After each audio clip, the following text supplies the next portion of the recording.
हजारो वर्षांपूर्वीची गोष्ट आहे, जेव्हा अधर्म आपला विस्तार करत होता, जेव्हा रावणाच्या अत्याचाराने पृथ्वी थरथरत होती आणि खुद्द देवही हतबल झाले होते.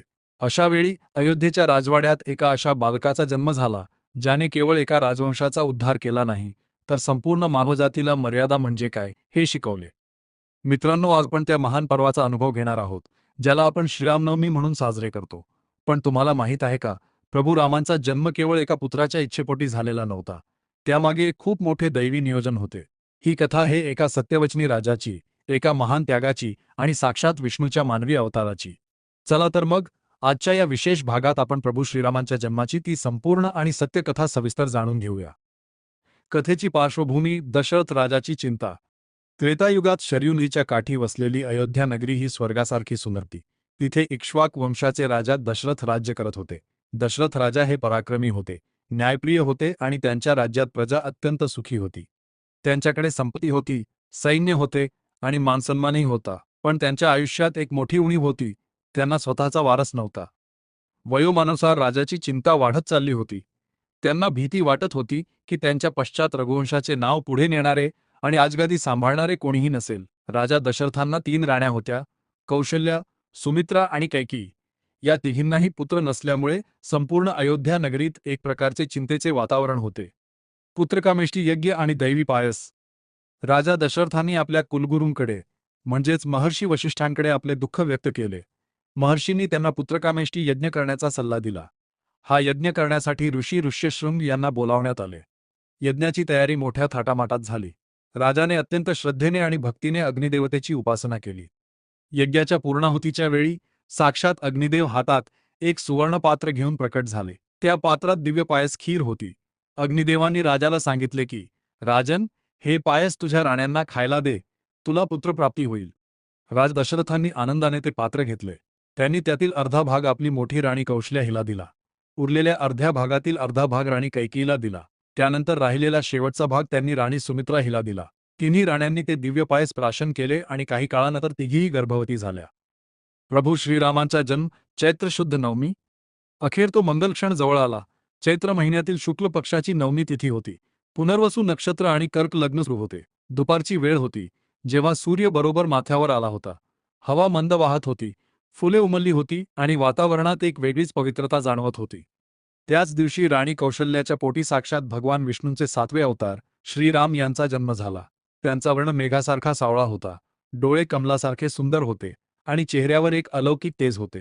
थोड्याच वेळात कैकेयीने भरताला जन्म दिला, तर सुमित्रेने लक्ष्मण आणि शत्रुघ्न या जुळ्या पुत्रांना जन्म दिला. अयोध्येत आनंदाचे उधाण आले. देवलोकातून देवांनी पुष्पवृष्टी केली, गंधर्वांनी गाणी गायली आणि अप्सरांनी नृत्य केले. अयोध्येतील प्रत्येक घरात उत्सव सुरू झाला. राजा दशरथांनी मोठ्या प्रमाणावर दानधर्म केला. हे केवळ एका राजपुत्राचे आगमन नव्हते, तर दुष्टांचा संहार करण्यासाठी आणि धर्माची स्थापना करण्यासाठी ईश्वराचे पृथ्वीवर येणे होते. श्रीरामांचे बालपण आणि संस्कार. 4ही राजपुत्र महर्षी वशिष्ठांच्या आश्रमात वाढू लागले. तिथे त्यांनी वेदांचे शिक्षण घेतले, शस्त्रविद्येत प्रावीण्य मिळवले आणि सर्वात महत्त्वाचे म्हणजे धर्म आचरणात कसा आणायचा हे शिकले. राम लहानपणापासूनच शांत, संयमी आणि सत्यवचनी होते.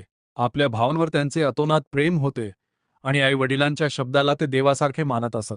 त्यांचे बालपण हे केवळ खेळण्यासाठी नव्हते, तर ते भविष्यातील मर्यादा पुरुषोत्तम होण्याची तयारी होती. रामचंद्रांचे वागणे इतके नम्र होते की अयोध्येतील प्रत्येक व्यक्ती त्यांच्यावर जीवापाड प्रेम करू लागली. रामजन्माचे आध्यात्मिक आणि सामाजिक महत्त्व. आज आपण जी रामनवमी साजरी करतो, ती केवळ एका ऐतिहासिक घटनेची आठवण नाही, ती आहे एका विचाराची पूजा. प्रभू रामांनी आपल्या संपूर्ण आयुष्यात कधीही स्वतःच्या सुखाचा विचार केला नाही.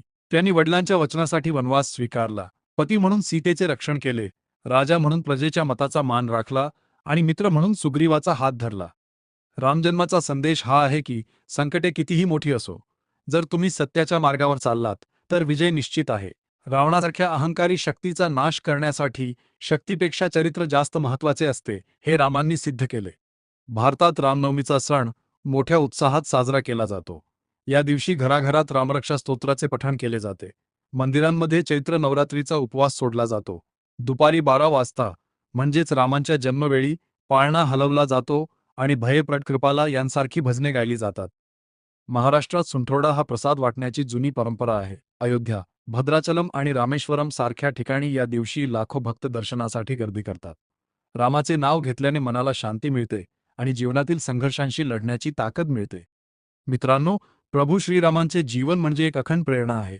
आजच्या युगातही जर आपल्याला आदर्श जगायचे असेल, तर रामायण हे सर्वात मोठे मार्गदर्शक आहे. रामनवमीचा हा दिवस आपल्याला आठवण करून देतो की आपल्या प्रत्येकामध्ये एक राम लपलेला आहे. फक्त गरज आहे ती म्हणजे अधर्माचा त्याग करून सत्याचा मार्ग निवडण्याची. तुम्हाला आणि तुमच्या परिवाराला रामनवमीच्या खूप खूप शुभेच्छा. तुम्हाला प्रभू श्रीरामांचा कोणता गुण सर्वात जास्त आवडतो?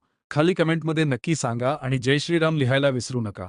जर तुम्हाला ही कथा आवडली असेल, तर व्हिडिओला लाईक करा आणि अशाच पौराणिक आणि आध्यात्मिक माहितीसाठी आमच्या चॅनलला सबस्क्राईब करा. लवकरच भेटूया एका नवीन माहितीसह. तोपर्यंत भक्तीत राहा, आनंदी राहा. धन्यवाद.